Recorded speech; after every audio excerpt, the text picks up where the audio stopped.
please forgive my raccoon eyes because I've probably been rubbing them and I have a lot of makeup on today for Halloween. I mean, I like to wear makeup, a lot of makeup anyway, so Halloween is just an excuse to wear even more makeup. I just finished Ghost of Christmas Always. I kind of love that movie. Here's what I really loved. I think her name was Arlene, and she was the ghost of Christmas past in this movie. And she was amazing because she has like this permanent scowl on her face, like RBF, but like times 10. And she was a delight. Like the parts where I laughed out loud, because I actually laughed out loud a couple of times watching this movie. And I think they were probably because of Arlene. She's amazing. Reginald Johnson is in this. As I mentioned in my preview, I was so excited because he is Carl Winslow from Family Matters, icon. The two people in this movie, I need to go look them up. I do not know their names in real life, but I loved both of them and I hope to see them again. And I don't know if they've done anything before. The guy looks super familiar. So I'm going to have to go see if I know him from somewhere, but I really love both of them. Love their chemistry. The premise is that I don't want to give anything away. So, but the premise is obviously when you see Ghost of Christmas Always, if you've seen the commercial, you can tell this is going to be like, a Scrooge type of situation, right? So that's literally, I think, all I would like to tell you as far as the plot goes. Because, yeah, let me just leave it at that. I now am biased because I like Christmas magic. I love A Christmas Carol. So any little riff on that is going to already like is going to have an advantage as far as whether or not I'm going to like it. But this is kind of that, but like also totally different. And then at the end, I do have questions and I would like to talk to the person who wrote it, or maybe just go and like look on the socials for my groups and stuff and see if people talk about the movie. Because and also I'm very, very tired. So, I have some questions kind of about the ending. I'm not mad at the ending. I love the ending. It's great. It's terrific. I think I really like love this movie. So, yeah, I would say watch it, especially if you like Christmas Carol at all. Um, it was fun. It was a fun movie. And again, don't want to give anything away plot wise, but yeah, I definitely tell you to go watch it. So, yeah, I'm going to watch some more stuff right now or possibly go to bed.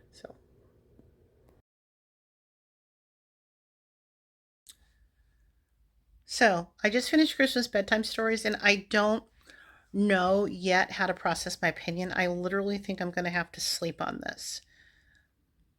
Because I don't want to spoil it. So I'm trying to figure out how I can say what I appreciated about it without spoiling it. I'm going to say the plot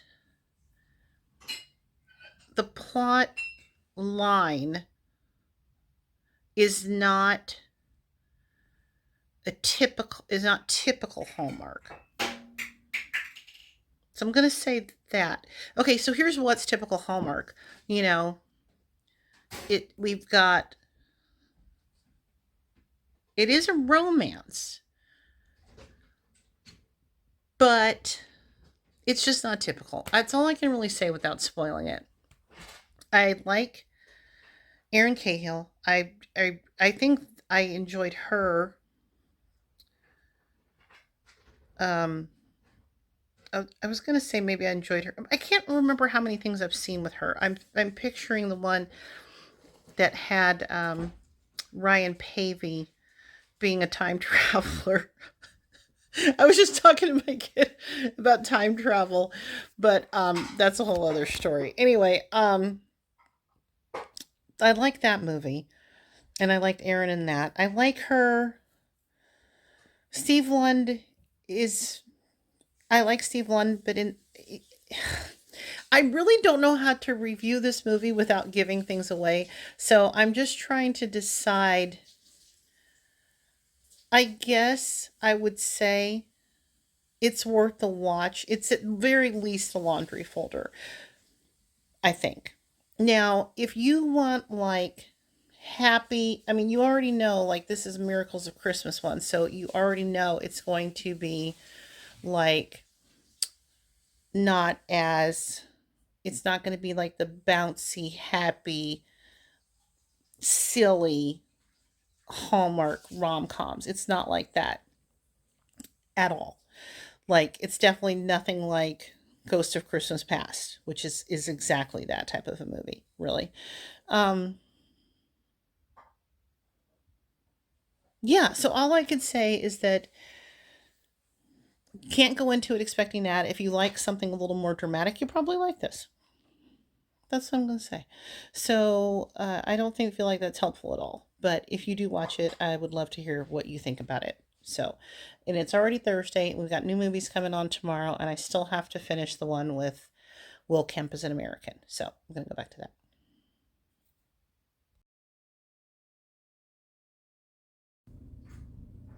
Well, hello.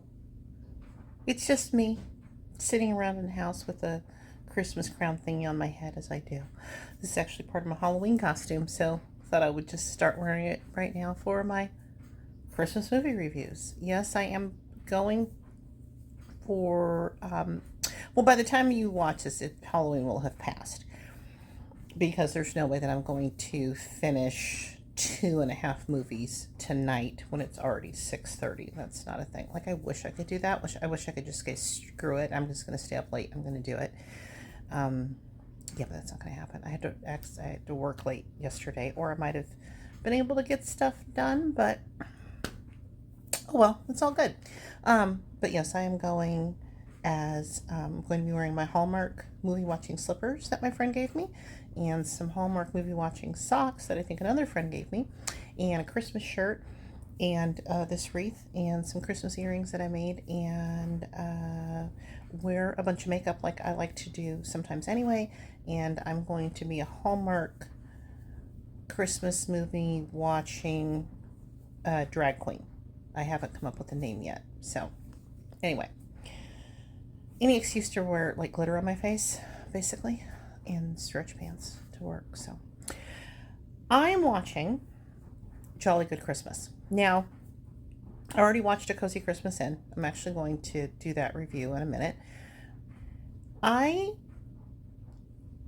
love this movie so much that I'm actually going to stop watching it so that I can save. I'm about exactly halfway through, and I'm going to save the second half for after I finish um, the other movies because I still have to watch Bedtime Stories, Christmas Bedtime Stories, and the one with the ghost. So I have a feeling, not positive, but I have a feeling that this is going to be my favorite of the weekend. So I am going to, like a candy bar, like I ate half of it, and now I'm going to gently wrap it back up, and I'm going to put it away so that I can finish watching it later. But I will go ahead and start my review, which means I'm going to have to go back and watch this and figure out what I already said, but that's okay. So I thought it was going to drive me bananas that Will Kemp was American. And I'm actually finding his American accent very adorable. Like, I don't know how to explain it. Like, it's almost giving me like. I really don't know. I really don't know what I mean. I just am really. I like his accent a lot, and it's almost like there's this nasal quality to it. And so it's giving me like I'm watching Will Kemp play a character, but it works for me. So far, what we know about him is he's a businessman from New York who's got this job in London, and he's dating the boss's daughter, who obviously he's not going to wind up with because she seems like, like that. And they've been together for 3 months, and it's their first Christmas, and he needs to get her a present, and he meets our main character, who I already forgot what her name is, but um, he's buying a gift card, and they bump into each other while he's shopping, and then also bump into each other when they're on the bus. And basically she's like, really, like, a gift card and this is for your girlfriends, and that's like, a little impersonal. And at first he's like, yeah, whatever, and then realizes that, oh, and then they wind up switching bags. So she takes one of his green bags and he takes her green bag when they are getting off the bus or whatever. Excuse me. And so she's got to give the bag back to him. And he had said where he worked. And so she finds him at the office, gives him back the bag. And basically by then, he's realized he needs to do something special for this girl and not just give her a gift card. So he begs her, will you be my personal shopper? And she's got all these bills to pay and stuff. And he's like, I'll pay you double. And she's like, okay. Because, she got bills. Girl got bills. So, and then they wind up going shopping together because she's like asking him these questions like, what's her favorite movie, or when's her birthday, and like he doesn't know, basically. So they wind up going shopping together, and so this is why they're spending time together. And I love them together. Like, I love them together so much, and they're adorable, and I never want this movie to end. So we're just going to leave it at that for now, and I'm going to go watch some other stuff, and then I will come back and talk about this. Okay, I was correct. I had to go back and watch the first part of my review for Jolly Good Christmas because I had no idea what I said in that review, except that I remembered I had talked about Will Kemp's American accent, which I actually kind of loved. I mean, I think it is ridiculous when you have, like, American Hallmark actors that you could put in the role of an American, but at the same time, like, I loved Will Kemp and Preshma. Oh my god, why do I always forget her name? I love them together. I love the leads together. My favorite parts were where they were on screen together. I loved his friend from work, played by Callum Blue, who also played in, he was in Mix Up in the Mediterranean, where, was it Jeremy Jordan? It's Jeremy Jordan, I think. Wait, hold that thought.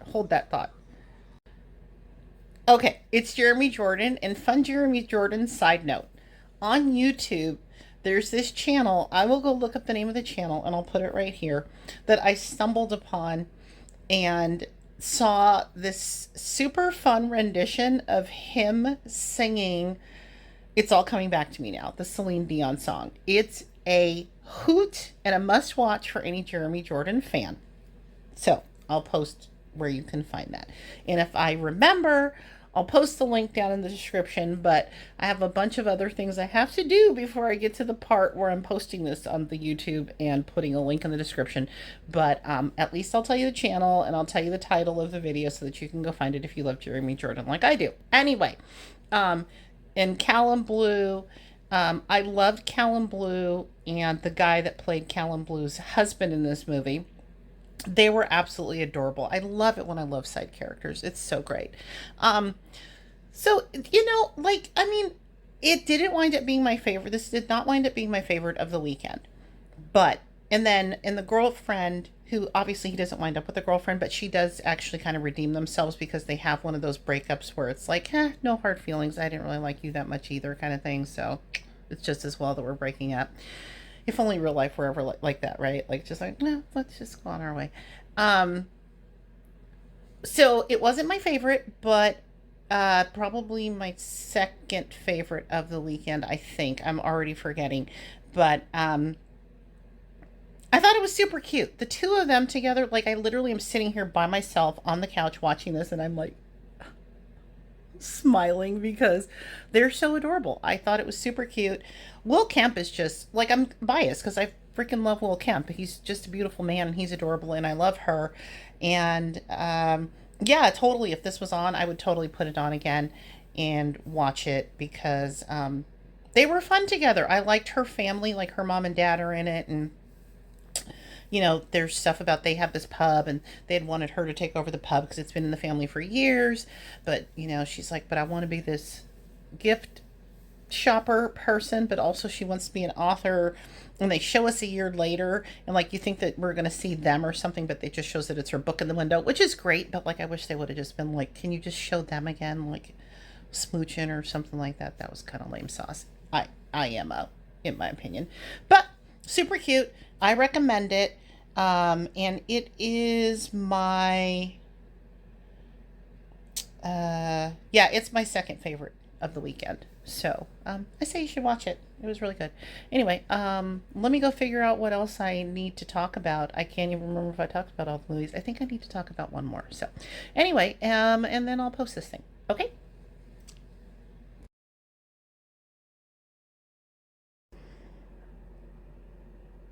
Whale. Jolly, not Jolly. Just talked about Jolly. Cozy Christmas Inn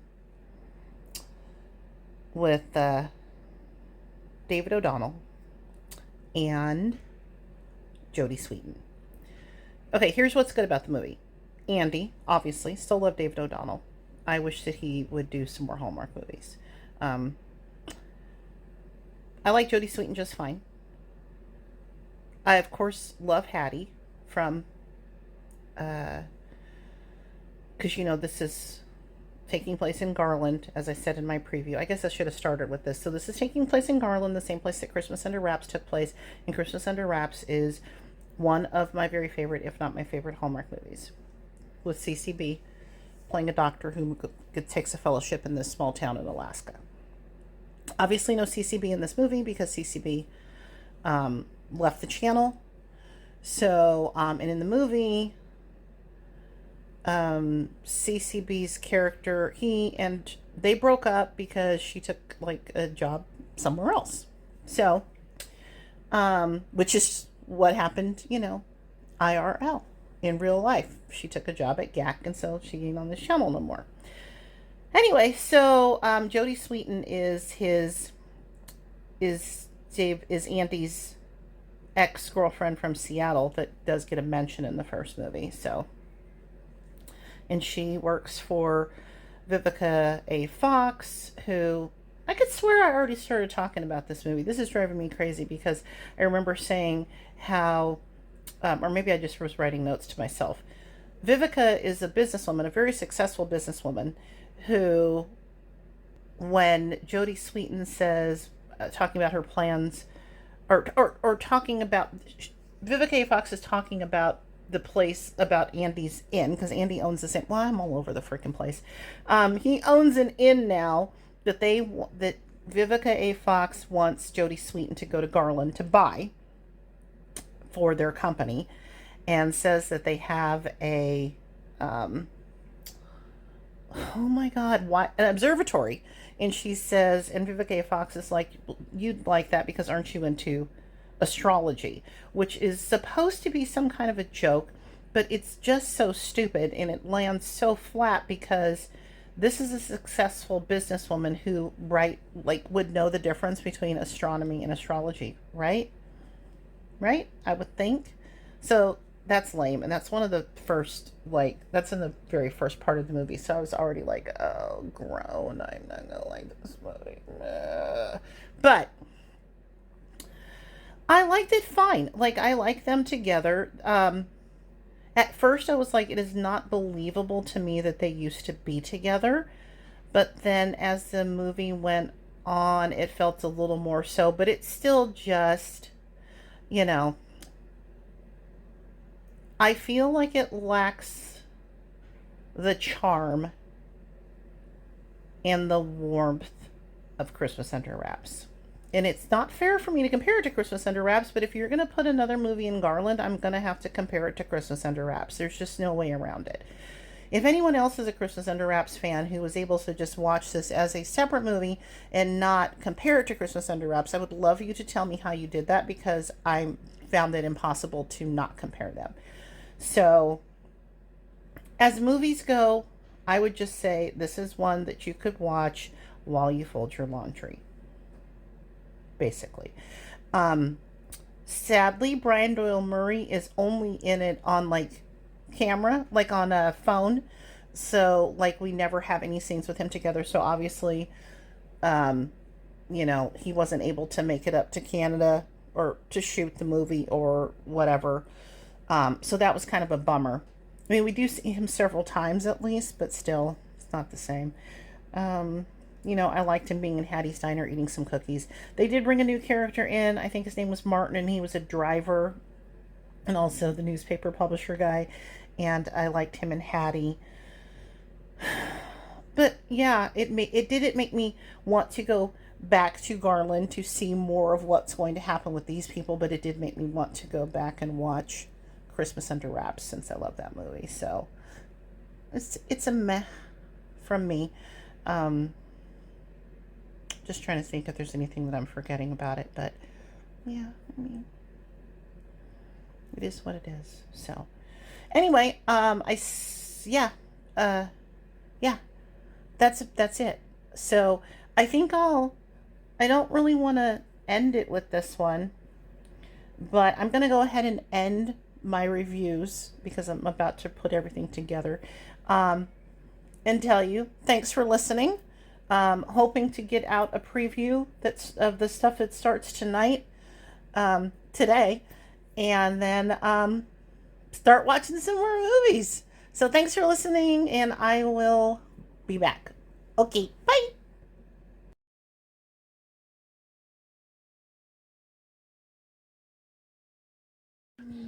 Okay, so my kid's a genius and just gave me a great idea that I could have that first part be spoiler free. And now this is going to be the part that I'm going to tell you to skip if you don't want any spoilers. So you need to fast forward, and I will put up here once I figure out what number you need to fast forward to get on to the next thing if you don't want to get any spoilers. Okay, so here I go. So the spoilers are Erin Cahill. When the movie starts, Erin Cahill and Steve Lund are dating. Now, we see her relationship with her husband, who's presumed dead. Like, he was MIA. He's a Marine. He was a Marine, MIA, and it's been 3 years at this point. But we see him through flashbacks because a father-daughter dance is coming at school. Her daughter, who's like 8 years old, is like asking lots of questions about dad and can you tell me some stories about him and stuff. So she hasn't really talked about him because of like grief and stuff, like not talked about him a lot. But then she starts telling her daughter stories, and so she's telling her stories, and then like the next day she'll see something that like reminds her of the story that she was just telling her daughter last night, kind of thing. So she's feeling like these are signs that Colby, her presumed dead husband, is like, I don't know, either still around or signs that she's not supposed to be with Steve Lund, who proposes to her. And she's like, "Ooh, can I talk to Audrey about this?" Which to me, that's the first red flag, because if you have a kid and like if somebody proposes to you and you want to get married, it would be like, "Yes, I'm going to marry you." And then you'd be like, "Okay, but like you wouldn't I don't think you would have to ask your kids permission to get married, right, babe?" I mean, I have a kid. You think I should ask your permission? Right, but just in general. Like if it was a dude and he was like, "Can I want to marry you." Do you think if I hesitated and said, "Wait, I need to ask my kid, let me talk to my kid about this first," don't you think it would seem like I'm not very enthusiastic about it? Yeah. Okay. That's what I'm saying. Like, because it's not like you're going to accept a proposal and then get married the next day. Like, your kid is going to have some time to digest this and stuff. And ultimately, at the end of the day, assuming that you're marrying a decent person and all this kind of stuff, it's really your decision and they're going to have to deal with it, right? I mean, that sounds terrible. And I'm never going to get remarried. And my kid's almost 17. So it's like totally not an issue at all in my house. I don't want people to be like, "Wow, you're a terrible mom because you didn't ask your kid if you get married." I just thought that was a little bit like, you know, that was the first red flag that like her that her feelings about Steve Lund were not typical, this is the end of a Hallmark movie and we love each other so much kind of feelings. That's all I'm trying to get at. So, anyway, as the movie goes on and she gets more of these signs and she starts to have more reservations, plus she like lives on the base still. She teaches at the base school. That's where her daughter goes. Steve Lund, I feel like Steve Lund is trying to play this character as kind of not dull, but he comes across as kind of dull because um I think it's almost like he kind of has to play it that way so that you can, so it's more believable that she's, babe, your cats are at it. So it's more believable that she's kind of like feeling mediocre about getting married, if that makes any sense. But at the same time, it's not Steve Lund's fault. It's really that she just still has all these feelings about her presumed dead husband, right? So anyway, finally, Steve Lund realizes when they're at this like this party that she helps put on. It's like a toy drive thing, and she's giving this speech about Christmas and the people that you love. And she like looks over at her daughter, and she doesn't ever make eye contact with him. And he's like, she's making this speech, and she ain't even like looking over at me like I'm one of the people she loves, kind of thing. So, you know, so the next morning, they both realize like, we're not feeling this. So they have how they do in Hallmark, like a super nice breakup, no hard feelings. Let's still be friends. And I'm thinking Steve Lund is probably thinking like, I was totally madly in love with this lady. I can't picture just like being friends with her, but whatever. That's a bridge they're going to have to cross later. So then she takes her kid to the father-daughter dance because Steve Lund was going to do it, but then it's like, this is going to be awkward because now we're broken up. So she takes her to the father-daughter dance, and she's having a moment because she looks around and she sees all the men dancing with their daughters. And like this scene is in true Hallmark fashion, full of awkward dancing. I feel like I have never on film seen more awkward dancing than I have seen in Hallmark movies, because they're always trying to make them like dance to Christmas songs. And then they're always like, it feels like somebody is telling them to dance, but there's not actually music playing. Like, I don't know how it works. Like, if they put the music in later or something, or if these people are just they literally go and find the most rhythmically challenged people to be in these scenes, because it is always so incredibly, ridiculously awkward. But anyway, she goes to the bathroom because she's having a moment. And she's like, I can do this. And she comes out. Oh, before this, though, on the news, there was this thing about there were some prisoners of war, like in Yemen. And she's like, oh, shit, maybe like Colby is one of these prisoners. And she goes to like the general guy. And he's like, yeah, no, there weren't any Americans, prisoners or anything. And she's like, okay. And goes back to being like, okay, well, Colby's dead. And then at this dance, she walks out of the bathroom, and who's there? Colby, the presumed dead husband. So on the one hand, plot twist, but on the other hand, we've kind of like, you're kind of like watching this movie knowing that something is going to happen. Either there's going to be a ghost Colby, or they're just going to non-traditionally just end this with like, I'm just a single mom and I got to chill for a while until I still really get over this grief that I'm going through, which would have been an interesting idea. Or, we were going to bring him back. He was going to be alive. It's because, like, weirdly, they'd found everybody else's body, but they never found his body. It was like one of these kinds of things. So, I'm still a little confused because was coincidentally, was there this other group of prisoners somewhere because the general had said there were no Americans? I have questions. About how he turned up. And that he turns up right exactly at the dance, on time for the dance. He's clean. She's not had, like, he's gotten out of wherever he was being held captive, taken someplace to be, to have a shower and stuff, because he looks like perfectly fine. Like, he doesn't look like a man who's been in prison for 3 years. Can I share my theory. My child has a theory, though. Go. My Yes. theory is that he was part of the thing. Uh-huh. I didn't watch this movie at all. No, Just to my kid just didn't to watch the movie clarify, at all. I'm Okay. just listening to this and Yeah, yeah. basing all my opinions off of Uh-huh. this. So take that what you will. But, Yeah. I think he was with those prisoners, and Yeah. he told the commander person or whoever to not tell the wife because he wanted to surprise her. Oh, no, that's a good theory. That's a good theory. He somehow knew about the dance, and he was like, "I'm going to show up." That there. scans. But you know what would have been Give good? him time to shower and everything. What would have been good is if he would have said, like, the general knew I was coming, but I said, don't tell her that I'm coming. I still think it's weird. I still have questions. That but just sounds like a Hallmark thing. It does sound like a That Hallmark just thing. sounds like It does sound some like a Hallmark thing. shenanigans. You're absolutely correct. So I don't know. I have questions, but I do appreciate that we did see a love story, but it was a love story that unfolded through these flashbacks. So you can totally, they belong together. They were totally in love, and she didn't want to settle just because Steve Lund on paper, was everything a husband should be, right? You know what I mean? So I appreciate that.